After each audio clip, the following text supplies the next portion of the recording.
Alors, comment paramétrer un devis April et lire un devis? Donc, en fait, en tant que courtier, on inscrit un certain nombre d'informations, donc le nom, la date de naissance, le métier, le statut et le revenu assuré. Donc ça, pour rappel, hein, chez April, jusqu'à 3 800 € par mois, il n'y a pas de contrôle des revenus. Au-delà, il peut y avoir des contrôles des revenus. Donc c'est important si vous assurez plus de 3 800 € par mois, d'être certain d'avoir le revenu que vous assurez. Sinon, vous serez indemnisé sur la base du réel.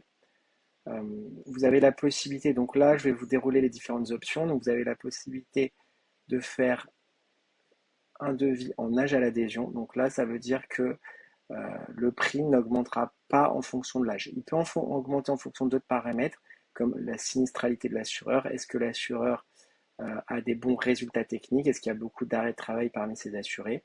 Euh, mais par contre, il n'augmentera pas en fonction de l'âge. Et on voit que ça augmente de à peu près 20 € par mois. Ensuite, ça c'est est-ce que vous voulez être indemnisé en complément du RO ou sous déduction du RO? Donc RO, ça veut dire régime obligatoire. Donc dans la plupart des cas, c'est la Sécu. Donc ça veut dire que là, si j'ai assuré 60 000, donc ça fait 5 000 € par mois.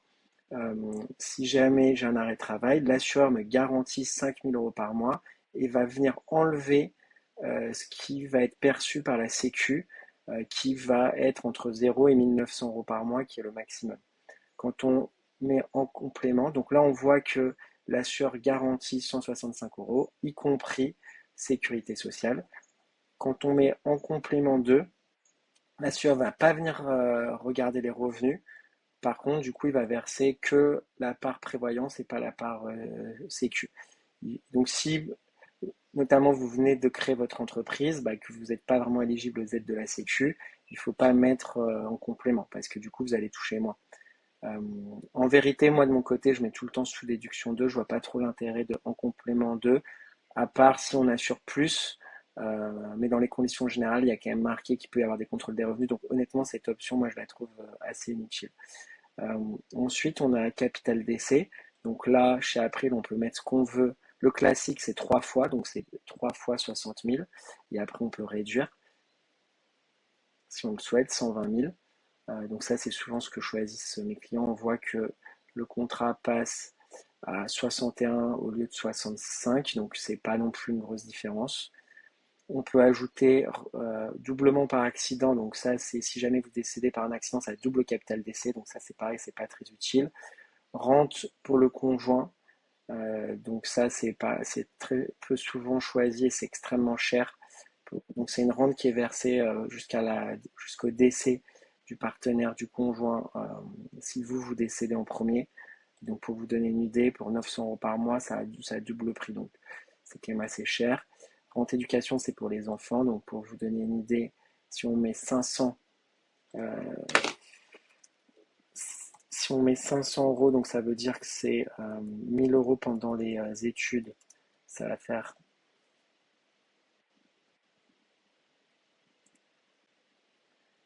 Donc ça fait quand même 24 € par enfant pour 1000 € pendant les études, donc c'est quand même pareil, c'est assez cher. Je recommande plutôt d'augmenter le capital d'essai que de mettre la rente éducation.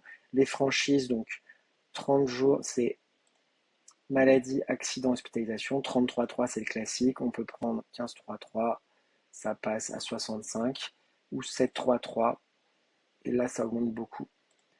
Chez April, en fonction des métiers, le 15 jours est pas forcément beaucoup plus cher, mais le 7 jours est beaucoup plus cher.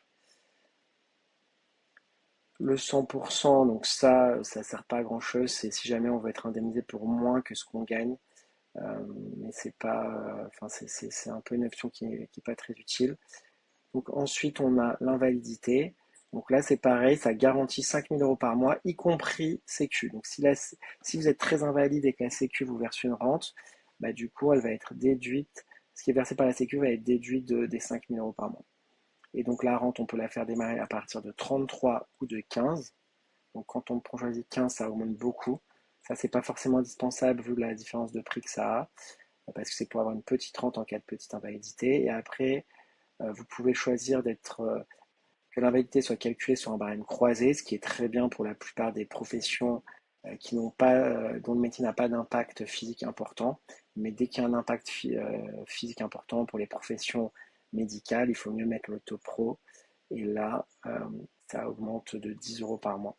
Mais dans ce cas-là, dans mon cas par exemple, ça n'a vraiment aucun intérêt, c'est limite contre-productif de choisir le taux pro parce que j'ai pas de dimension physique à mon métier. Exonération des cotisations, c'est pour ne pas avoir à payer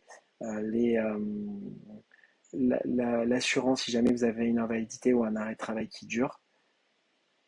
Confort psy, donc ça c'est important, hein, c'est pour si jamais vous avez un arrêt de travail lié à un problème psy que vous n'êtes pas hospitalisé, bah, vous ne serez pas indemnisé, sauf si vous prenez l'option. Donc l'option qui coûte quand même 12 euros par mois. Ça dépend des gens, j'ai à peu près 50% des gens qui le prennent. Maladie redoutée, c'est 5 000 euros qui est versé si jamais vous avez une maladie qui est redoutée. Donc c'est cancer, AVC, des choses comme ça. Donc c'est une garantie qui est offerte. Voilà. Donc c'est ça les principales variables sur lesquelles je peux jouer en tant que courtier. Mais ça, c'est ce que je vous mets là, c'est généralement pour ce profil-là, le devis que je vais le plus souvent proposer. Et même, je vais plutôt souvent proposer le 30, parce que la franchise 15 jours n'est pas hyper utile. Par contre, donc là, j'ajoute au panier. Ensuite, Madelin. Donc, je peux décider de rendre Madelin. Donc, ces deux garanties, elles sont Madelin automatiquement. Et après, pour le capital d'essai, si on veut que le capital soit versé en une fois, pas sous forme de rente, il n'est pas éligible à la loi Madelin. À partir du moment où on le passe en Madelin, le capital d'essai devient éligible à la loi Madelin, devient versé sous forme de rente. C'est là que c'est marqué.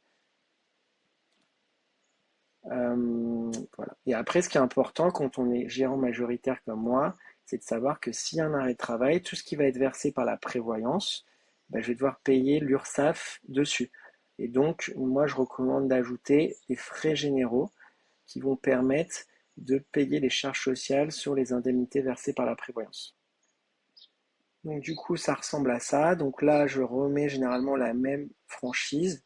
La durée d'indemnisation, 12 mois, c'est suffisant parce que si on a un arrêt de travail plus long, bah, en fait, on arrête carrément la structure juridique.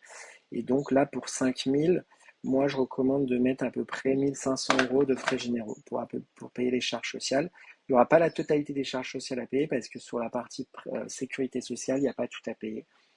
Donc là, généralement, je mets ça. Je vais remettre le confort psy, je sais plus. Voilà, donc ça fait ça. Donc là, j'ajoute.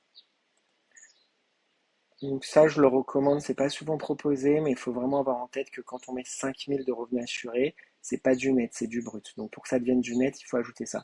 Et chez April, on peut ajouter multi-équipement. Donc en fait, ça réduit les deux de 10%. Donc cette garantie, au final, elle coûte pas grand-chose. Donc là, au final, le contrat coûte 73 € par mois. Donc là, en tant que courtier, je clique sur télécharger les devis. Et voilà le document que vous recevez de votre côté. Donc c'est exactement la même chose, mais sur un document PDF. Il faut juste, quand on a pris les frais généraux, parfois ça crée de la confusion parce que c'est d'abord les frais généraux qui sont présentés. Et la dernière chose qui est importante, qu'on retrouve que dans ce document, c'est les augmentations. Donc on voit, donc moi j'ai 37 ans, bientôt 38 ans, bah on voit que ça augmente quand même beaucoup chaque année. Mais que finalement, je ne sais pas si vous vous souvenez, c'était 84 € le prix en âge à adhésion. Bah, il va se passer quand même beaucoup d'années avant d'atteindre ce 84. Et donc, vu qu'on ne sait pas forcément ce qui va se passer d'ici là, c'est pas quelque chose. Enfin, si c'était pour moi, en tout cas, je le prendrais pas.